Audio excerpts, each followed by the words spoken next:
Less than 15% of adults aged 65 and over get the recommended amount of aerobic exercise each week, which sadly can lead to both a sedentary lifestyle and cognitive decline. In this video, I'm going to share with you 4 ways that exercise can help reduce dementia, and we have a very special guest, Dr. Katie Mullen, who's a licensed physical therapist for older adults, and she's going to demonstrate 4 exercises to help support each tip, so stay till the end.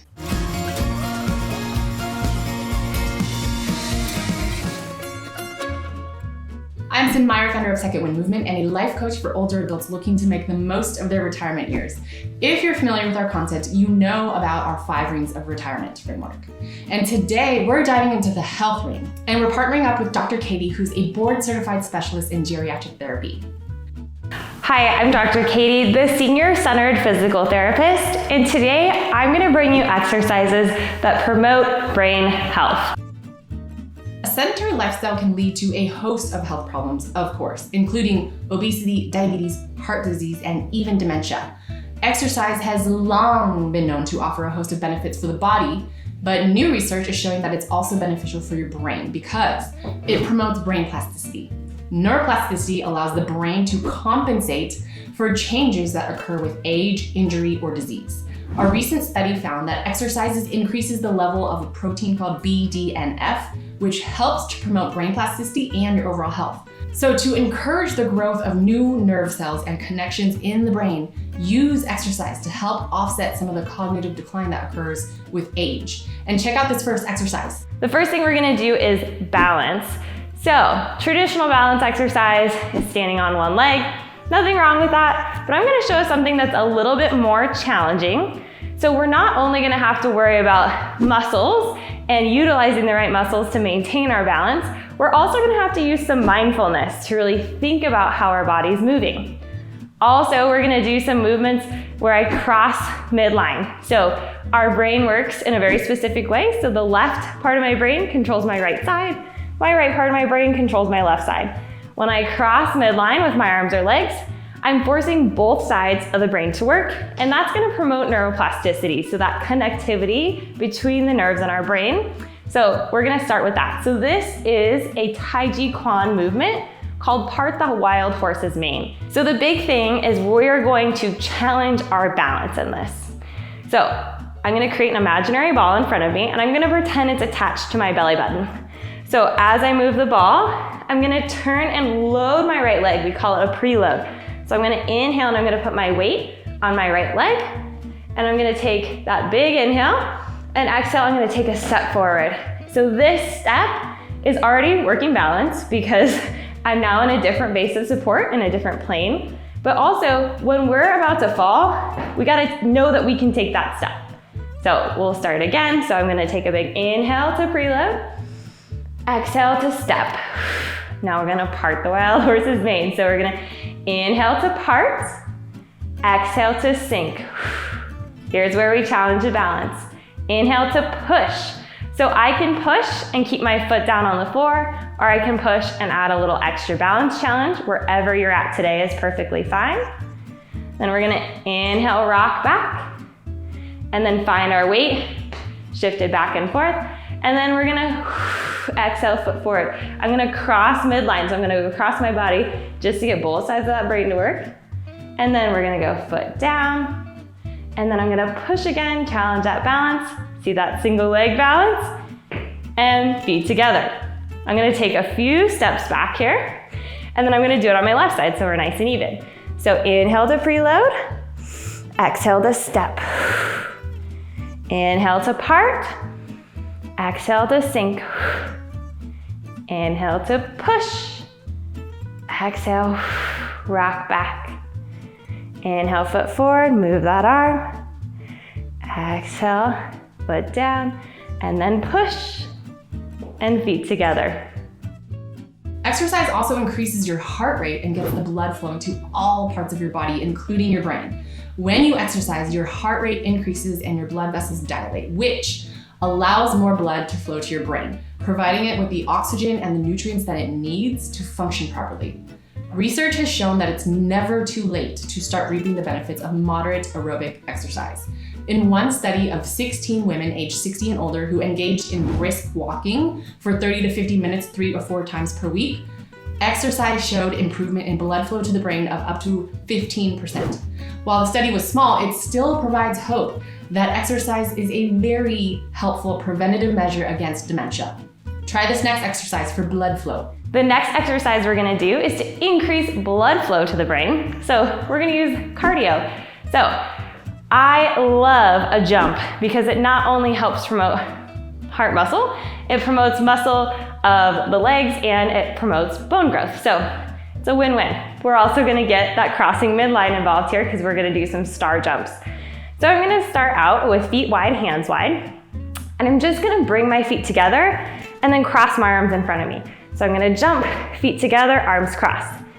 If the jump's too much, bring the feet in and step them back out. I highly recommend using a good stomp to get that muscle and bone growth going, which is also really important for brain health, which we'll talk about in a minute.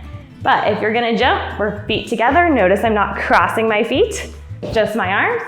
This time as I jump, I'm gonna cross the other arm on top. So once again, mindfulness, creating that neuroplasticity in the brain, challenging the brain, challenging the heart, getting all that good blood flow. We're gonna do one more here. Then we're gonna challenge the brain even more and we're gonna reverse our arms and legs. So hands are gonna be out in front, legs are wide. I'm gonna jump in, arms are gonna go out. Then I'm gonna jump in, arms are gonna cross. Jump in, arms go out. And then cross with the other arm on top. Whew. Heart rate's going and I'm having to think. It's a good one to do first thing in the morning, right? Get you going. Let's do one more. Good. Whew.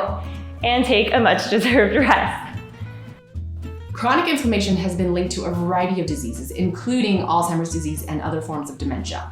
And exercise is a powerful anti-inflammatory agent. Not only does exercise reduce brain inflammation, but it also strengthens the structural changes that make your blood-brain barrier leaky. As for the research, these effects were seen in mice, and they provide a potential explanation for the beneficial effects of exercise in humans with dementia. Other research shows that even a 20-minute workout can produce anti-inflammatory effects on the brain. These findings suggest that exercise may be a very helpful intervention for dementia prevention, and they underscore the importance of maintaining a healthy lifestyle and staying fit. Try exercise tip number 3 for anti-inflammatory benefits. The next exercise we're going to do is focusing on strength. So strength helps to decrease inflammation in the body, as well as to help really maintain normal glucose levels. So we're gonna do 2 different strength exercises. The first is a sit to stand. So I'm gonna grab a chair. So all we're doing here, standing and sitting. While that might seem really simple, it is definitely something we take for granted. If you have a chair that has arms, you can press up on it if needed, or you can press up on the seat if needed. That's perfectly fine. Over time, I would like you to get to where you're strong enough to press through those legs. Because once again, increasing that strength is gonna really help to control inflammation in our body because our muscles are really doing some work here. So that's the goal, is to get to where we can press it up, reach that booty back, and sit it down. Press it up, and sit it down. Once again, no shame in pushing up to start, and sitting back down. As it gets easier to do this without hands, you can add even more challenge. So something we tend to lose with age is power. So that's strength plus speed. So now I'm gonna stand up quickly, explode, and sit back down. Stand it up, and sit back down. The other way you can challenge it is adding a weight. So once again, increasing strength. I'm gonna hold my weight at my chest, making sure my posture is still nice and upright. Stand it up, and sit it down. Stand it up, and sit it down. Nice work. The medical journal Neurology published a study that suggests that exercise helps protect brain cells and can stave off dementia. The research looked at the relationship between exercise, insulin levels, and body mass index, BMI, and found that exercise may help keep these levels in check, which in turn helps preserve your brain volume. And they examined data from over 130 people with an average age of 69 who did not have dementia. The researchers found that those who exercise more had more gray matter in their brains, which is important for brain function, and the loss of gray matter is a major risk factor for dementia. Now that we've established that exercise can reduce your risk of developing dementia by up to 33%, let's take a look at how exercise can help those who have already been diagnosed. According to the latest research, there is hope. Exercise does help people who are diagnosed with dementia. A recent study found that exercise can help improve cognitive function and exercise capacity in senile dementia patients. The participants regularly exercised for a year, and their cognitive function, activities of daily living, ADLs, and exercise capacity were evaluated at baseline, 6 and 12 months. And the findings showed that regular exercise can not only improve cardiopulmonary function, muscle strength, endurance, flexibility, and agility, but it also enhances cognition. It appears that cardio exercise is especially beneficial in reducing brain atrophy and the buildup of amyloid beta in the brain, which is a hallmark of Alzheimer's disease.